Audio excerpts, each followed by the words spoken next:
Hello Game Techers, how are you doing? It's Bruno here from the channel Bruno Game Tech, and today I wanna give you an inside look on the place where all this content you see and love comes from.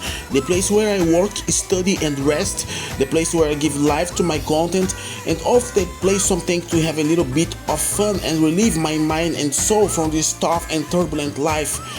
That said, I welcome you all to my home office. So to begin this tour, let's take a look at my table, that white table right there, where all my equipment is set. Starting with the computer, it's an Asus notebook, a VivoBook X543. 15-inch screen, quad-core i3 with 4 gigs of RAM and 1TB unit, which I split into 3. Partition A is Windows 8.1, which is my main operation system and where I do most, if not all, of my work. Partition B is Ubuntu, which is a Linux distribution, and Partition C is Phoenix OS, a ramification of Android made for PCs. One computer, 3 systems, all relying on the same hard drive, and to manage all of this, to take care of this grub to the rescue. Although I also use Ubuntu and Phoenix, sometimes W8 is still my workbench of choice. Pretty much all of the production software I use, if not all, almost all, is Windows based, which leads Phoenix and Ubuntu act mostly as a redundancy in case something goes wrong with W8. Many of you may be questioning me right now like, Bruno, why do you still use Windows 8 nowadays? That system is horribly bad, but I don't find W8 to be all that bad. It's still a pretty good OS to work in my opinion. It's the sequel to Windows 7 and as such it incorporates many of its resources and features presented first back then. The machine has also an external 2TB Seagate expansion backup unit, which I got in late 2021. In my case, it acts as a big data depot where all my files, all my videos, photos, games, documents, projects, video making material and everything else is stored and kept for posterity. Now speaking about the TV, this is a 20-inch Samsung SyncMaster. Mine was bought in 2010, yes, 14 years old. Talk about time flying, and still going. On the screen, Ultra Street Fighter 4 right now via Technoparrot, which is a modern arcade game emulator. It's a little bit complex to configure since it doesn't work like MAME, where you just pop the ROMs in, point where they are located on your system and go play. Things work in a pretty much different way here, and because of that I plan to make a video about it very soon. The only thing I apologize about the screen is this blurry spot over the topmost part. That has to do about its age and heat. This LCD tends to warm up when in use. Still, aside from that, pretty much everything else works. Even after all this time, this is a great TV which I don't plan to change for another one very soon. Sorry about that. It was one of the first TV sets with native 1080p HDMI, and look at this multitude of connections here. You have AV, you have component, you have optical digital out, you have DVI, VGA, which makes it turn a PC monitor, which I use very frequently, both to extend my workbench to a second screen and to play games, especially to revive the good old arcade days with the likes of King of Fighters, Cadillacs and Dinosaurs, Daytona USA, Tekken and more. Still about connections, this blue audio in is very odd to me. I don't know what its real function really is. You also have antenna in, despite of analog TV signal already being long gone here in Brazil. Yes, I am Brazilian, in case you didn't know. And this one labeled service, it's actually a USB port that I think it was meant for use by service technicians to flash the TV's internal software and gain access to some diagnostic functions, but in my case it serves only to power my game zone lamp, as you can see at my left. Just to let you know, my TV is only for gaming and a second screen for my PC. I rarely watch TV, I almost don't watch TV, and when I watch, it's either local news or something very specific. For me, no reality shows, no soccer, that's not my type, and no novellas or anything else. Watching TV for me was far more worth it in childhood when cartoons and Japanese anime were abundant, but as of today, children's programming is basically extinct. Today, with the power of internet and the immediacy of streaming, you can watch pretty much anything you want when you want. You don't have to wait the whole day to watch something like it was back then. Talking a bit about the consoles, I have two, beginning with the PS3. Mine came second-hand from Europe, but despite being very used, it still is very well preserved. Here's my disc case. These are my games, all original. I only have a few of them, something around 11 or 12, but since I play alone, that's more than enough to give me good hours of fun. Just in case, 4 of my personal favorites are among them, but I'll only talk about that later, nearing the end of the video. I still have more games saved on the console hard drive. There is a little bit more of them down below. Here's my second PS3 joystick together with my RC helicopter, whose control needs batteries, my HP semi-professional printer, and there is the PS4 right in this corner, for which I only have 3 physical games. They are Watch Dogs, Gran Turismo Sport, and God of War. The latter, which, believe me or not, I never popped it in the drive since when I got the console back in late 21. Jumping from 21 to 22, from late 21 to early 22. That's almost 3 years ago. I have some more installed on the console's hard drive, but all of them are either demonstrations or only work online.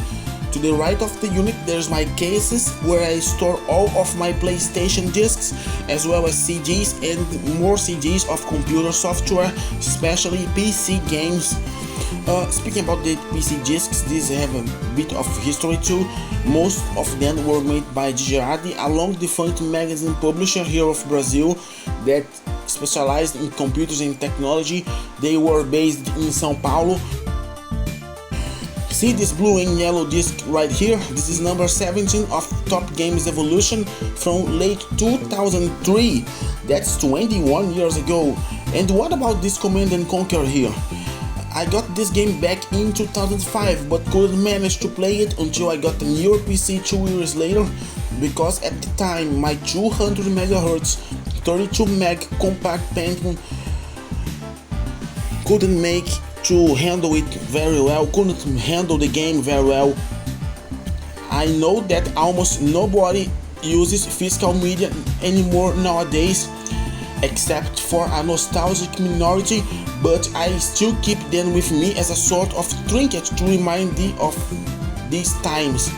You know, these PC magazines of the past usually came with CDs filled to the brim with tons of flash games, some weird, some ugly, but a very small exception, very well made and with quality. The rest of the table is just my other printers / scanner, also from HP, some drawers with tools like screwdrivers and tapes, and behind these doors is a sort of luggage locker where I keep these boxes with more cables and tools just for the occasion I need them for anything.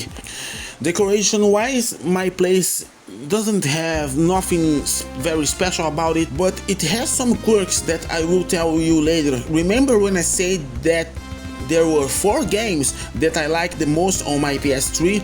Well, I bought some frames, cut the covers and decorated this small half of my white wall next to my window with them. Grand Theft Auto 5, Just Cause 2, Ace Combat, Assault Horizon and Need for Speed Rivals, my 4 personal champions. On the blue wall, some more additions. In the lack of a bigger frame, I decided to glue GTA 4's Liberty City map with tape. There is also a drone which I hung to the wall with a nail. Behind the drone is this hard disk platter I salvaged from a damaged hard drive. Don't worry, it has no data, it is empty, there is nothing compromising about it. And to the left we have this shelf full of collection bikes, also more game covers, and as per my fixation for aviation, especially military aviation, I have 3 model jet planes. I have Eurofighter, I have a Tornado, and I have a KC-390, unfortunately with missing parts and very beaten up painting, but it is worth the intention. Turns out they were toys from my cousin, but he doesn't like airplanes, so they went to my nephew, who, guess what, doesn't like them too. They would end up in the garbage bin if not for me to give them another utility. These collection bikes have a bit of story too. I have them since 2008 or 2009, I don't remember the exact year, but they come from a newspaper promotion in which you collected 7 seals plus a value in exchange for a model. There are 19 or 20 bikes in there, some remarkable items such as the Honda Fireblade, the Ducati 999S, and the Suzuki Hayabusa 1 ounce, the fastest production motorcycle ever made, topping almost 400 kilometers an hour. That's more than 2000 miles an hour, 2020 miles an hour back in the late 90s. And completing the tour, that's my darts game on the other wall. It's 2 games in one. I don't understand a thing about this first, but if I take it out of the nail mount and flip it over, it reveals it has a second game on its back, which is my favorite, and as you can see for the holes, I play it very frequently, so I can happily access my consoles, my TV, my tools in case I need them, and etc. And one last detail, the final Kirk, I have a special floor lighting system with 2 LED tapes. One of them, the one which decorates my table, is RGB, and as you can see, I can change its colors and effects via this little remote here. The other one, which spans a good part of the bed wall and the dart wall until the edge of the door, that's not RGB, but it still looks very nice, and when combined at night they give a really nice effect. So that's all for now about my place. That's how it works and looks like. Nothing spectacular, nothing mind-blowing here, but very functional, as I have quick access to everything I need to produce content.